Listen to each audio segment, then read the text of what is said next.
Selamat datang dalam sesi renungan harian kita.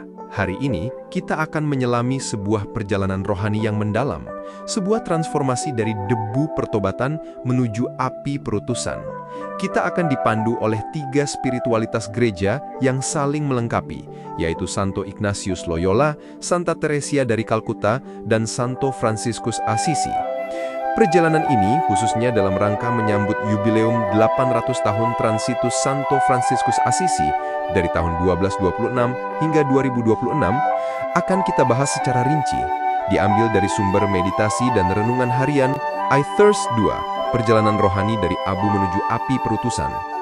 Untuk mencapai puncak gunung Tuhan di Bukit Kalvari dan mengalami terang kebangkitan, kita memerlukan 3 bekal utama yang diwakili oleh 3 spiritualitas ini. Mari kita bedah satu persatu. Pertama, ada Santo Ignatius Loyola dengan cara berjalannya yang mengajarkan kita metode dan disiplin batin.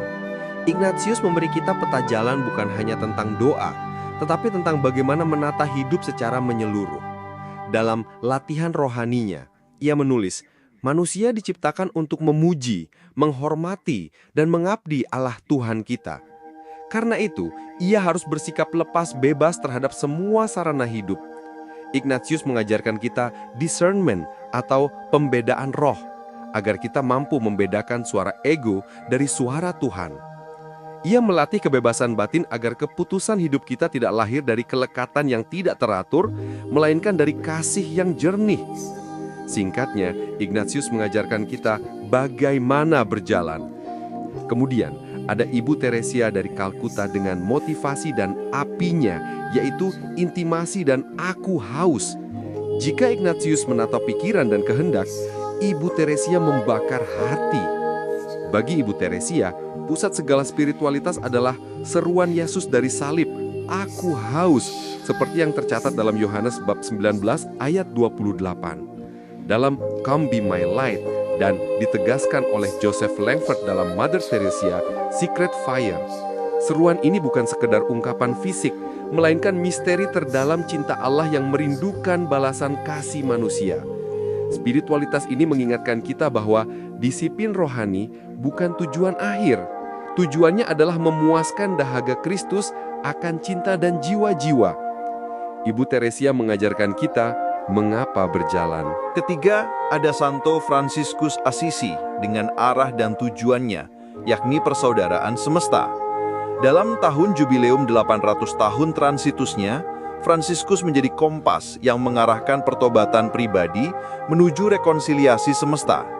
Melalui ensiklik Laudato Si, Paus Fransiskus menegaskan bahwa krisis ekologi merupakan panggilan untuk pertobatan batin yang mendalam. Pertobatan bukan hanya meninggalkan dosa pribadi, tetapi memulihkan relasi dengan pencipta, sesama, dan bumi.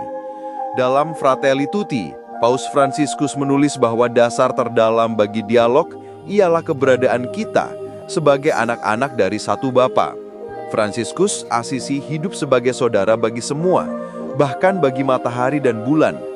Ia tidak melihat bumi sebagai objek, melainkan sebagai saudari dan ibu. Ia mengajarkan kita kemana berjalan. Perjalanan rohani ini mengikuti dinamika 4 tahap utama. Pertama, masa Prapaskah, fokusnya pemurnian dan pertobatan dengan pertanyaan, Tuhan, siapakah aku di hadapan-Mu? Kita diajak mengenali ketidakberaturan hidup dan mengosongkan diri dari egoisme, serta pertobatan ekologis. Ini adalah tahap kejujuran. Kedua, Pekan Suci. Puncaknya cinta dan salib, dengan fokus, aku haus. Kita menemani Yesus ke Yerusalem, memohon rahmat kesusahan bersama Kristus yang susah, dan melihat salib sebagai jembatan yang meruntuhkan tembok pemisah. Ini adalah tahap solidaritas. Ketiga, masa Paskah, penerangan dan sukacita, dengan fokus, Tuhan, Engkau tahu bahwa aku mengasihi-Mu. Kita mencari dan menemukan Allah dalam segala hal, menyadari bahwa Kristus hidup di dalam kita dan merayakan Paskah kosmik. Ini adalah tahap sukacita.